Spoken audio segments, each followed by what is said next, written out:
গড়েশ্বৰত অসম নাট্য সন্মিলনৰ বাক্সা জিলাৰ সমিতিৰ দ্বিবাৰ্ষিক অধিৱেশন সম্পন্ন।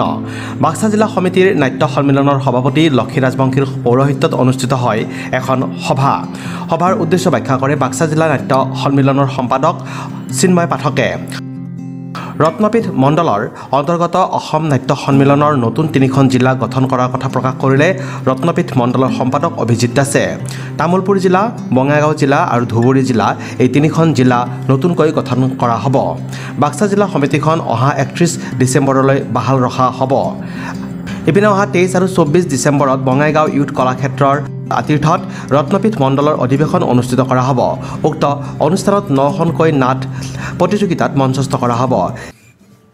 ইপিনে আজিৰ সভাত বাক্সা জিলাৰ নাওকাটা, গড়েশ্বৰ আৰু তামুলপুৰ শাখাৰ বিষয়ববীয়া আৰু সদস্যসকল উপস্থিত থাকে। অসম নাট্য সন্মিলনৰ যি আমাৰ আজি গড়েশ্বৰ যি এখন বাক্সা জিলাৰ যি এখন অধিৱেশন হ'ল, আমাৰ দ্বিবাৰ্ষিক অধিৱেশন এইখনত আমি আমাৰ বাক্সা জিলাৰ যিখন সমিতি আছিলে এইখন আজি 2 বছৰ পাৰ হৈ গ'ল। 2 বছৰ পাৰ হ'লে 2 বছৰৰ ভিতৰত আমাৰ অসম নাট্য সন্মিলনৰ সাংবিধানিক নীতি অনুযায়ী এইখন অধিৱেশন পাতি নৱীকৰণ কৰা হয়। কিন্তু আমি আজি নৱীকৰণ নকৰিলোঁ এইকাৰণে যে আমাৰ ৰত্নপীঠ মণ্ডলৰ যে আমাৰ আগন্তুক বৰ্ষবোৰত আমি 3খন জিলা গঠন কৰিবলৈ গৈ আছোঁ। তামুলপুৰ জিলা, বাক্সা জিলা ইতিমধ্যে আছে, তামুলপুৰ জিলা গঠন কৰা হ'ব আৰু তাৰ লগতে আমাৰ বঙাইগাঁও জিলা গঠন কৰা হ'ব, ধুবুৰী জিলা, তেনেকৈ আমাৰ 3খন জিলা গঠনৰ এটা প্ৰস্তুতি আমি ৰাখিছোঁ এজেণ্ডাত। সেই হিচাপত আমি এই সমিতিখন আজি আমি নৱীকৰণ নকৰিলোঁ। এইখন সমিতিক আমি অহা 31 ডিচেম্বৰ তাৰিখলৈকে বাহাল ৰাখিলোঁ।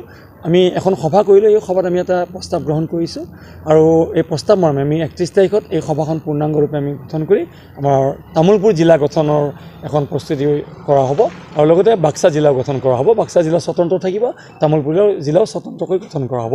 সেই সম্পৰ্কত আজি আমাৰ আলোচনা হ'ল আৰু লগতে আমাৰ অহা 23-24 ডিচেম্বৰ তাৰিখত বঙাইগাঁও ইউথ কলাক্ষেত্ৰ শাখাৰ আমন্ত্ৰণত তেখেতসকলৰ আতিথ্যত আমাৰ 2দিনীয়া কাৰ্যসূচীৰে ৰত্নপীঠ মণ্ডলৰ অধিৱেশন কৰা হ'ব, অনুষ্ঠিত হ'ব। এই অধিৱেশনখনত আমাৰ ৰত্নপীঠ মণ্ডলৰ যিখন আমাৰ সমিতি আছিলে সেই সমিতিখন নৱীকৰণ কৰা হ'ব আৰু নতুনকৈ এখন মণ্ডল সমিতি গঠন কৰা হ'ব। তাত আমাৰ অধিৱেশনৰ লগত সংগতি ৰাখি আমি নাট প্ৰতিযোগিতা ৰখা হয়। আমাৰ 4টা মণ্ডল, এই 4টা মণ্ডলৰ লগত আমাৰ নাট প্ৰত্যেকখন মণ্ডলতেই আমাৰ তেনেকৈ অধিৱেশন আৰু নাট প্ৰতিযোগিতা কৰা হয়। আমি ৰত্নপীঠ মণ্ডলতো এইবাৰ ব্যতিক্ৰম নহয়।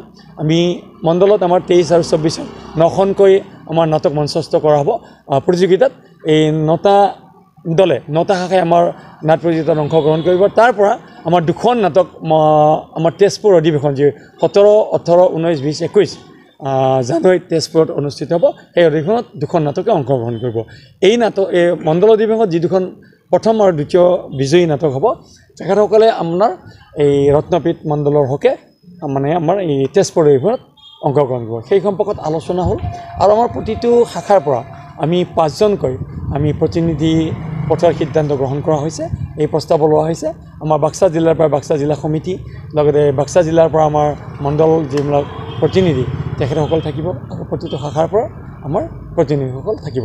এই বিষয়ত আলোচনা আজিৰ সভাত কৰা হৈছে। আমাৰ আজিৰ সভাত কোন উপস্থিত আছে? আজিৰ সভাত আমাৰ বাক্সা জিলাৰ সভাপতি সম্পাদক প্ৰমুখ্যে আমাৰ কাৰ্যকৰী সদস্যসকল আছিলে, আমাৰ নাওকাটা শাখাৰ সদস্যসকল আছিল, গড়েশ্বৰ শাখাৰ সদস্যসকল আছিল আৰু তামুলপুৰ শাখাৰ সদস্যসকল আছিল।